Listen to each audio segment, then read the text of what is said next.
ఈ రోజే డౌన్లోడ్ చేయండి, మీ ఫేవరెట్ షోస్ చూడండి.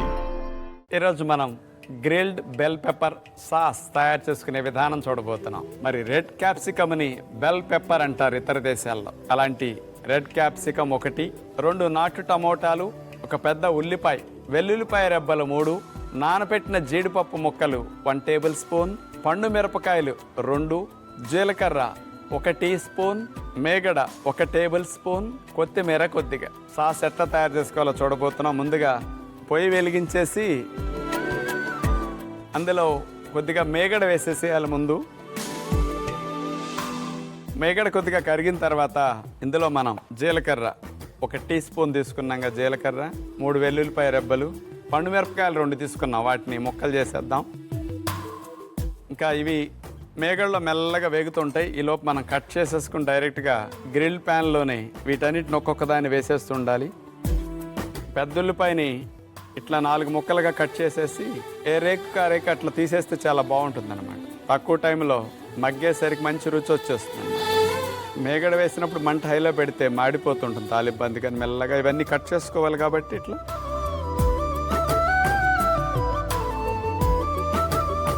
దీనితో పాటు ఇట్లా రెడ్ క్యాప్సికమ్ కూడా 4 ముక్కలు కట్ చేసేసేస్తాం. టమోటాలు కూడా 4 ముక్కలుగా కట్ చేస్తే సరిపోతుంది, నాటు టమోటాలు.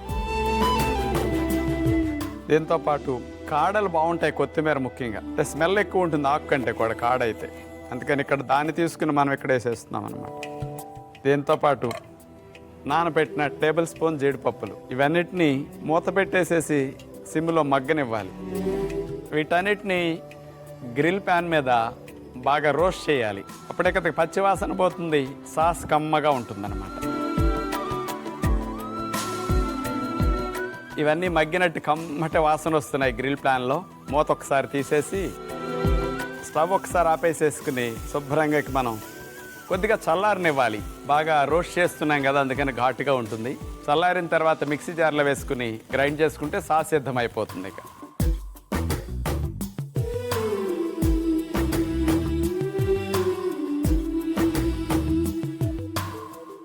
చక్కగా సాస్ సిద్ధమైంది. దీన్ని ఒక బౌల్లో తీసుకుందాం.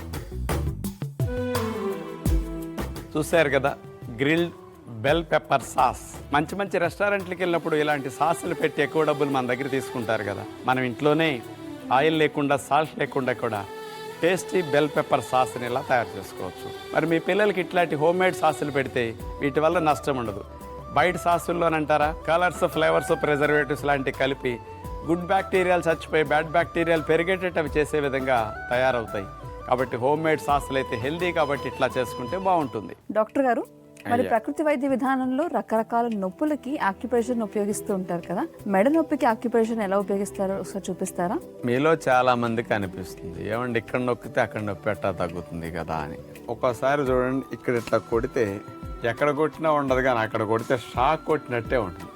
షాక్ ఎట్లాంటిది అనేది మనలో కూడా చిన్నగా ఇక్కడ తగిలితే చాలు. ఒక్కొక్క చోట ఉండే సిస్టమ్స్ అట్లా ఉంటాయి.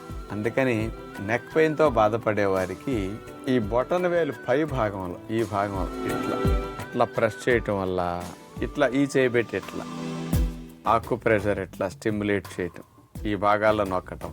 అట్లాగే మెడ పై భాగంలో, ఈ తల కింద భాగంలో 2 గుంటలు ఉంటాయి మనకి. ఇట్లా అన్నప్పుడు పిల్లల గుండు కొట్టినప్పుడు కానీ, ఎవరికైనా క్రాఫ్ట్ బాగా అంటగత్తిలాగా వేసినప్పుడు కనపడతాయి, లేని భాగం.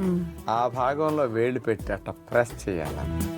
ఆ నర్వస్ సిస్టమ్ స్టిమ్యులేట్ అయ్యి ఏ నరాలైతే మెడ నొప్పి రావడానికి ఒత్తిడికి గురై ఇబ్బంది పడుతున్నాయో ఆ నరాల యొక్క ప్రెషర్ని తగ్గించి, ఆ ఇరిటేషన్ని తగ్గించి కాస్త శాంతింపజేయటానికి మంచిగా ఉపయోగపడుతుంది.